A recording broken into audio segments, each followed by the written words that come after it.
అధ్యక్ష ఒక చిన్న కథ చెప్పిన ఉపన్యాసాన్ని ముగిస్తా అధ్యక్ష. పంచతంత్రంలో చిన్నయ్య సూరి గారు చెప్పిన కథ అధ్యక్ష. ఒక నక్క ఆహారాన్ని వెతుకుంటూ ఊర్లోకి వచ్చిందట అధ్యక్ష.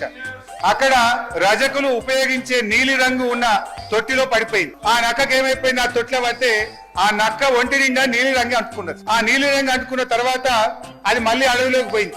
ఇదేదో కొత్త జంతువు అనుకోని అడవిలో ఉన్న జంతువులన్నీ భయపడ్డాయట అధ్యక్ష.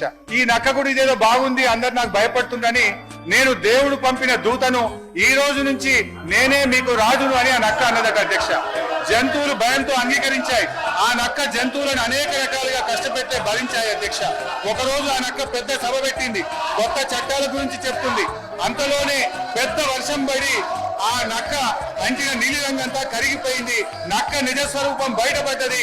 మాయ మాటలతో మారు వేషాలతో పెట్టే భ్రమలు ఎక్కువ కాలంలో నిలవదు అన్నది ఆ యొక్క నీతి సూత్రం అధ్యక్ష. వీళ్ళ మాయ మాటలు కూడా ఎక్కువ కాలం నిలువవు. వీళ్ళ మాటలు, వీళ్ళ యొక్క నీతి ఈ రాష్ట్ర ప్రజలకు అర్థమైపోయింది. జై తెలంగాణ, జై కేసీఆర్.